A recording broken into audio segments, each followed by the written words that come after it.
Are you able to see the screen, students? Yes. Okay. So yesterday we studied about Prime Minister and his functioning and size of the Council of Ministers. If you have any problem in this topic, you can ask me.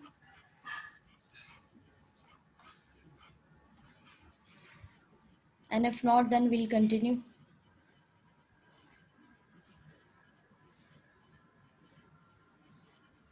So I suppose nobody has any problem in this topic.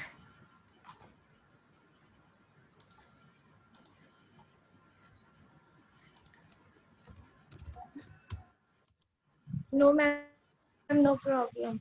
Okay.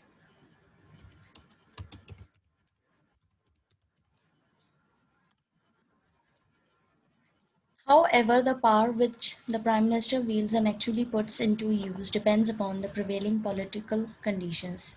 अब जो prime minister की powers हैं जो उनको मिल रही हैं वो किस पर बेस्ड होती हैं, वो डिपेंड करती हैं कि पॉलिटिकल कंडीशंस क्या चल रही हैं, यानी कि करंट कंडीशंस क्या चल रही हैं.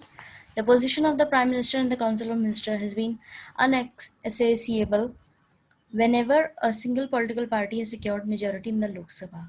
अब क्या होता है, पोजीशन जो थी प्राइम मिनिस्टर की या काउंसिल ऑफ मिनिस्टर की वो डिपेंड करती है, ठीक है, जब अगर एक ही पॉलिटिकल पार्टी को मेजॉरिटी यानी बहुमत में वोट मिल गए हैं तो उनके यहाँ पर किस तरह की उनकी पावर्स होगी, किस तरीके से उनको डिस्ट्रीब्यूशन होगा, वो थोड़ा सा बता पाना डिफ़िकल्ट हो जाता है, ठीक है. However, this has not been the case when governments have been led by coalitions of political parties. Since 1989, we have been witnessed many coalition governments in India. अब क्या होता है, जब ये केस जो है गवर्नमेंट का, ये काफ़ी समय से देखने को नहीं मिला है कि एक ही पार्टी को प्रॉपरली बहुमत मिल गया हो, ठीक है. 1989 के अंदर हुआ था ये, जब we have witnessed many coalition governments in India. उसके बाद से ही हमने कई सारी गठबंधन की सरकार जो है वो देखी है, ठीक है. Many of these governments could not remain in power for the full term of the लोक सभा. लोकसभा के अंदर इस तरह की सरकार जो गठबंधन से बनी है वो उनके अंदर काफ़ी आपने देखा होगा कि वो प्रॉपरली फुल पावर में काम नहीं कर पाई हैं. दे वर either removed or they resign due to loss of support of the majority. या तो उनको हटा दिया गया या फिर उन्होंने रिजाइन कर दिया क्योंकि उनको प्रॉपर मेजॉरिटी नहीं मिल रही थी. These developments have affected the working of the parliamentary executive. इससे क्या इफेक्ट पड़ा है, पार्लियामेंट्री एग्जीक्यूटिव के काम करने के तरीके पे भी काफ़ी असर पड़ा है. In the first place, these developments have resulted in a growing discretionary role of the president in the selection of prime minister. सबसे पहला क्या इफेक्ट पड़ा है, डेवलपमेंट के अंदर पड़ा है कि कैसे जो रोल है प्रेसिडेंट का प्राइम मिनिस्टर को चुनने के अंदर, उस पर बहुत असर पड़ा है. Secondly, the coalition nature of Indian politics in this period has necessitated much more consultation between political partners leading to erosion of prime ministerial authorities. Secondly, क्या इफेक्ट पड़ा है कि जो गठबंधन की सरकार होती है, कोलिएशन का जो तरीका है इंडियन पॉलिटिक्स के अंदर काम करने का, उसमें क्या हुआ है, पॉलिटिकल पार्टनर्स के बीच में ज़्यादा बातचीत हुए और इससे क्या प्राइम मिनिस्ट्रियल अथॉरिटी जो है उसका इरोजन नहीं हो. यानी कि अगर वो लोग प्रॉपर्ली बात करके तरीके से बिल्कुल काम करेंगे, ठीक है, और हर चीज़ को सॉर्ट आउट करेंगे तो क्या होगा, मेजॉरिटी मिलने के बाद में जब गठबंधन की सरकार बनी, और गठबंधन की कैसी सरकार बनाई उन्होंने, मेजॉरिटी जिससे वोट उनको उनके एक मेजॉरिटी स्थापित की जा सके, बहुमत उनको मिल सके. उसके बाद में अगर वो तरीके से कम्युनिकेशन गैप ना रख करके सॉल्व करेंगे प्रॉब्लम तो क्या होगा, मिनिस्ट्रियल अथॉरिटीज़ जो हैं वो डिसॉल्व नहीं होंगी, ठीक है. प्राइम मिनिस्टर की जो पोस्ट पर व्यक्ति जाएगा, जो कैबिनेट मिनिस्टर्स या काउंसिल ऑफ मिनिस्टर्स सेलेक्ट करेगा, वो रिजाइन नहीं देना पड़ेगा उनको और ना ही वो डिसॉल्व होगी. Thirdly, it has also brought restrictions on various prerogatives of the Prime Minister, like choosing the ministers and deciding their ranks and portfolios. तीसरा सबसे बड़ा क्या रिस्ट्रिक्शन आया था कि जो प्राइम मिनिस्टर का तरीका था मिनिस्टर्स को चूज़ करने का और कौन सा किसको रैंक और पोर्टफोलियोज देने, उस पर भी इनका इस चीज़ का बहुत बड़ा असर पड़ा है. Fourthly, even the policies and programs of the government cannot be decided by the Prime Minister alone. और फोर्थ इस पे ये असर पड़ा है कि जो गवर्नमेंट के द्वारा प्रोग्राम्स और पॉलिसीज़ अकेले जो डिसाइड कर लेते थे प्राइम मिनिस्टर, वो अब अकेले डिसाइड नहीं कर सकते थे कोई भी पॉलिसी या कोई भी प्रोग्राम, ठीक है, उनको दूसरों का भी सहयोग लेना पड़ेगा. Political parties of different ideologies come together both as pre-poll and post-poll allies to form a government. अब political parties जो हैं वो अलग अलग ideologies के साथ में काम करती हैं, अलग अलग मैनिफेस्टो किस तरह काम करती हैं, उनके अलग अलग उनके ऑब्जेक्टिव्स होते हैं. अब वो साथ में आकर के एक कोलिशन की गवर्नमेंट बना रहे हैं, ठीक है, तो ऑब्वियसली बात होगी कि उनको एक गवर्नमेंट बनाने के लिए दोनों ही पार्टीज के प्रॉपर जो एजेंडा है उनको फॉलो करते हुए काम करना होगा. Policies are framed after a long of negotiations and compromises among the allies. अब पॉलिसीज बनाई जाने लगी, ठीक है, काफ़ी लंबा नेगोशिएशन होता था, यानी कि नहीं आप ऐसे काम करिए, और कुछ पार्टीज़ को कॉम्प्रोमाइज़ भी करना पड़ता था अपनी उनकी जो, क्योंकि सबके अपने अपने एजेंडे होते हैं, अपनी अपनी आइडियोलॉजीज होती हैं, अपने अपने तरीके से मोटिव से वो काम करते हैं. अब हो सकता है कि उनके बीच में कोई कॉन्फ्लिक्ट आ रहा हो, कोई पार्टी कोई किसी तरीके से काम करना चाह रही हो, दूसरी जो है उसके खिलाफ में काम करना चाह रही हो, तो क्या करना पड़ता था, इनको बातचीत से आपस में नेगोशिएशन करना पड़ता था और कॉम्प्रोमाइज़ करना पड़ता था, ठीक है.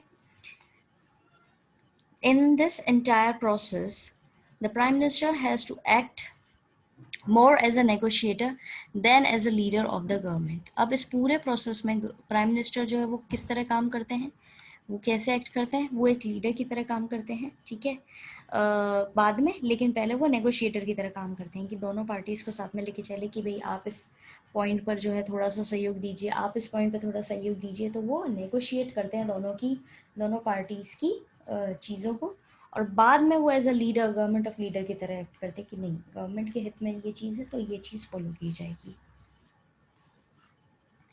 At the state level, a similar parliamentary executive exists, though with some variations. State level पे इसी तरह की parliamentary executive जो है काम करते हैं, लेकिन उसके अंदर थोड़े से differences होते हैं, मतलब थोड़ा different होता है. The most important variation is that there is a governor of the state appointed by the president on the advice of the central government. अब क्या होता है यहाँ पर, जो चीज़ इन्होंने बोली है कि सिमिलर अप्रोच है इनकी भी काम करने की, लेकिन कुछ वेरिएशंस हैं. वो ये है कि यहाँ पर सबसे इम्पॉर्टेंट वेरिएशन, यानी सबसे इम्पॉर्टेंट चीज़ ये है कि गवर्नर जो होता है स्टेट का, जो कि प्रेसिडेंट ऑफ कंट्री के द्वारा जो है अपॉइंट किया जाता है, वो क्या चूज़ करता है, वो चूज़ करता है, उसको अपॉइंट करती है प्रेसिडेंट. पहले तो प्रेसिडेंट जो अपॉइंट करता है गवर्नर को, ठीक है, सेंट्रल गवर्नमेंट को.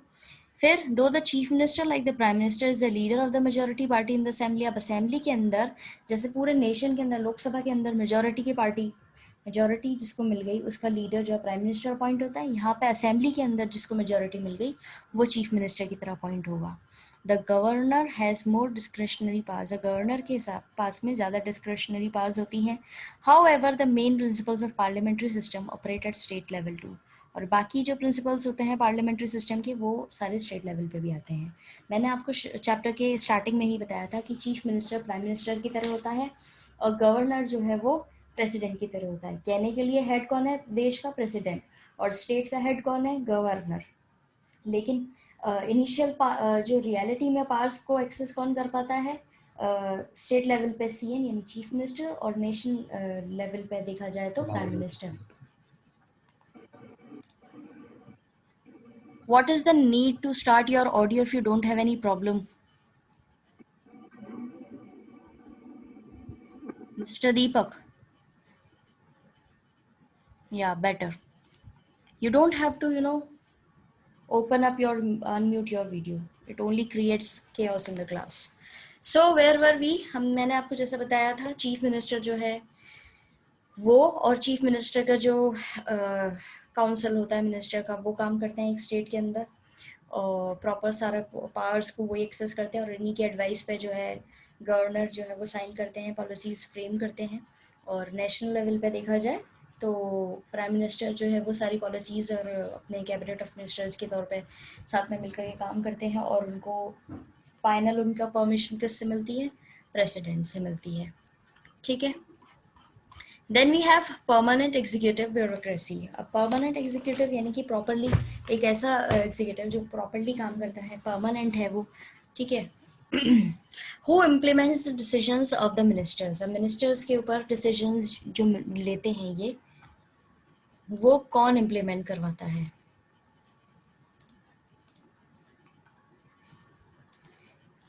The executive organ of the government includes the prime minister. Executive officer जो है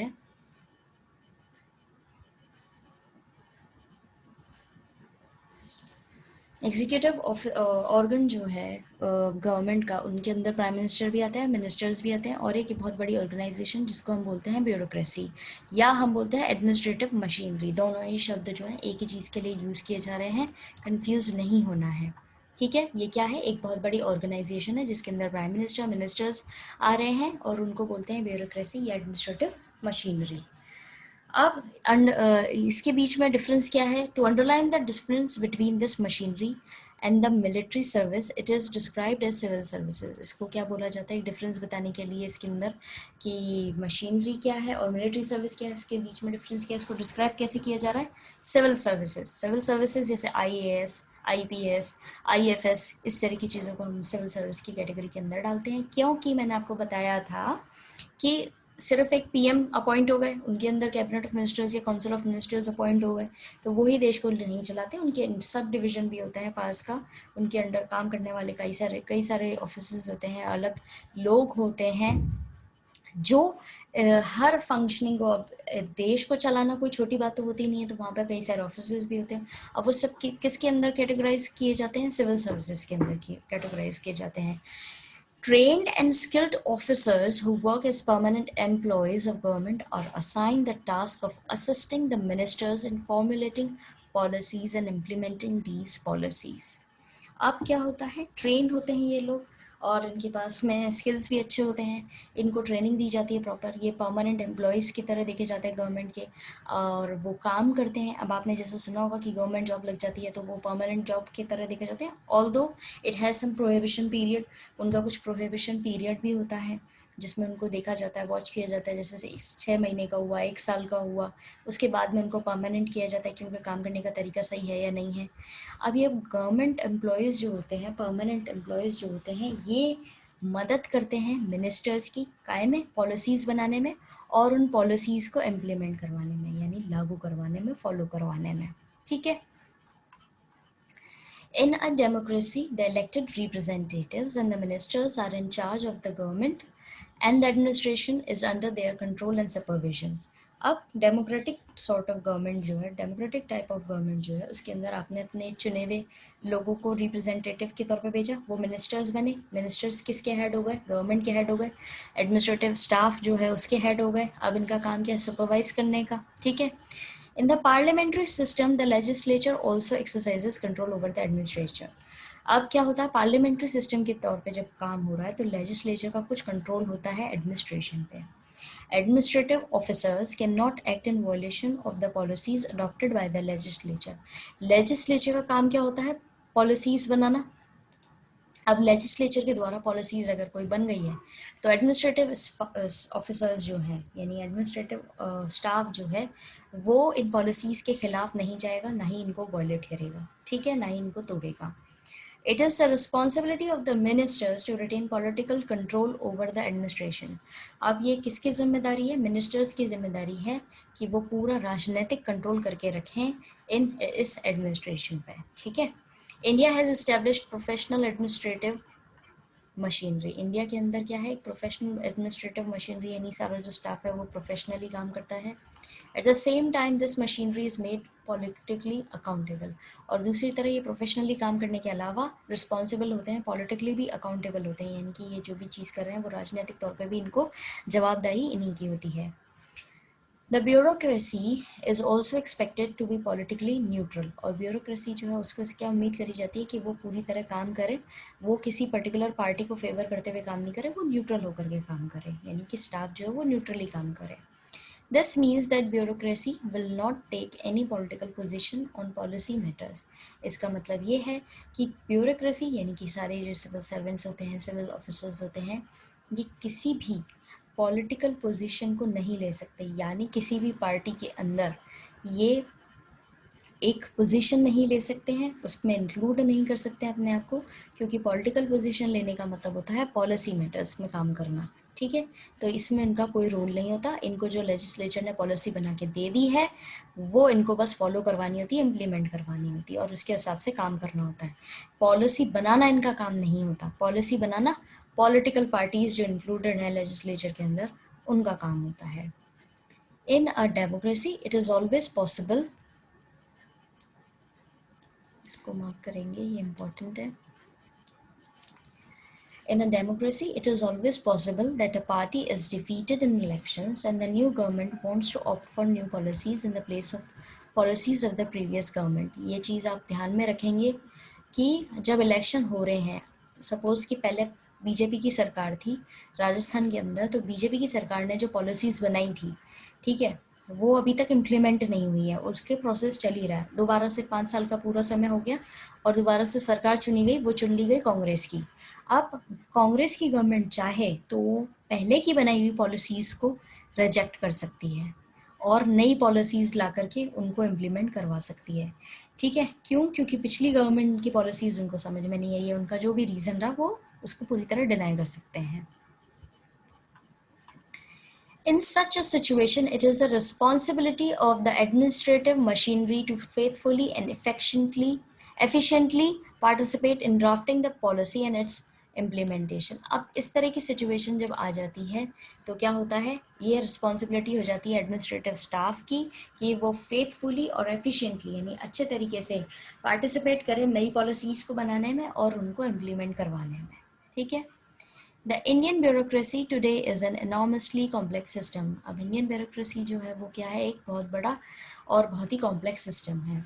it consist of all India services, सारी इंडियन सर्विसेज इसके अंदर आती हैं, स्टेट सर्विसेज आती हैं, employees of the local governments and the technical and managerial staff running public sector undertakings. Public sector क्या होता है, जो गवर्नमेंट बेस्ड होता है, ठीक है। अब उसके अंदर इनकी रिस्पॉन्सिबिलिटी होती है, सारी सर्विसेज आती हैं, स्टेट सर्विसेज हो, एम्प्लॉयज़ हो लोकल गवर्नमेंट के, टेक्निकल और मैनेजरल स्टाफ हो, ठीक है, जो सब लोग जो गवर्नमेंट जॉब के अंदर आते हैं उनकी रिस्पॉन्सिबिलिटी होती है इसको वर्क करवाना। Makers of our constitution were aware of the importance of non-partisan and professional bureaucracy. हमारे जो जिन्होंने संविधान बनाया है वो इस चीज़ को पूरी तरह समझ रहे थे कि जो प्रोफेशनल ब्यूरोक्रेसी के अंदर आ रहे हैं या नॉन पार्टिजन हैं यानी कि नॉन इंक्लूडेड हैं इसके अंदर, उनकी अहमियत क्या है। They also wanted the members of the civil services or bureaucracy to be impartially selected on the basis of merit. और वो इस चीज़ से भी अवेयर थे कि जो लायक है उसी को सेलेक्ट किया जाए, ठीक है, बिना किसी पार्शलिटी के, बिना किसी भेदभाव के उसके साथ में उसी को सिलेक्ट किया जाए सिविल सर्विसेज के लिए। किसके बेसिस पे? मेरिट बेसिस पे, जिसके सबसे ज़्यादा नंबर उसका ही सिलेक्शन होगा।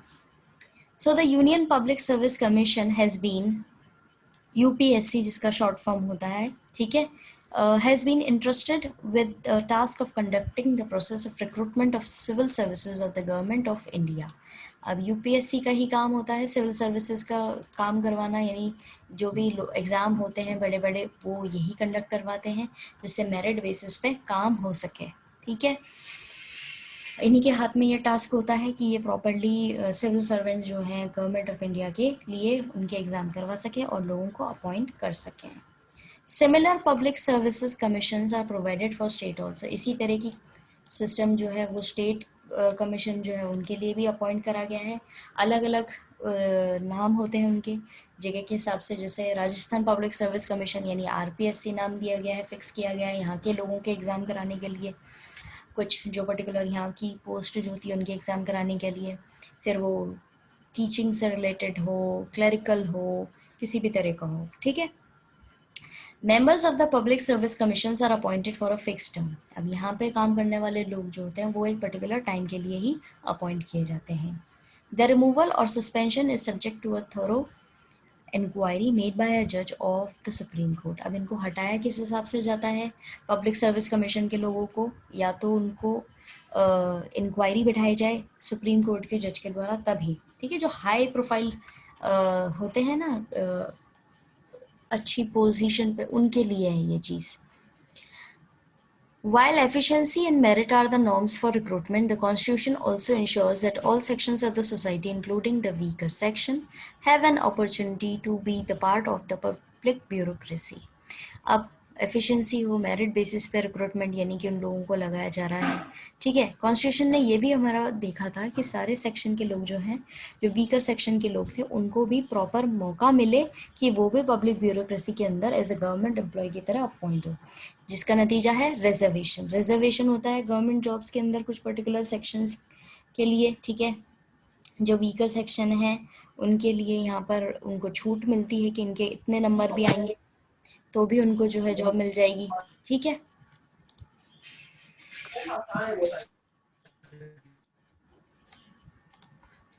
so that's all for today. If you have any problem, you can ask me in tomorrow's class. Kashish, kindly mute yourself.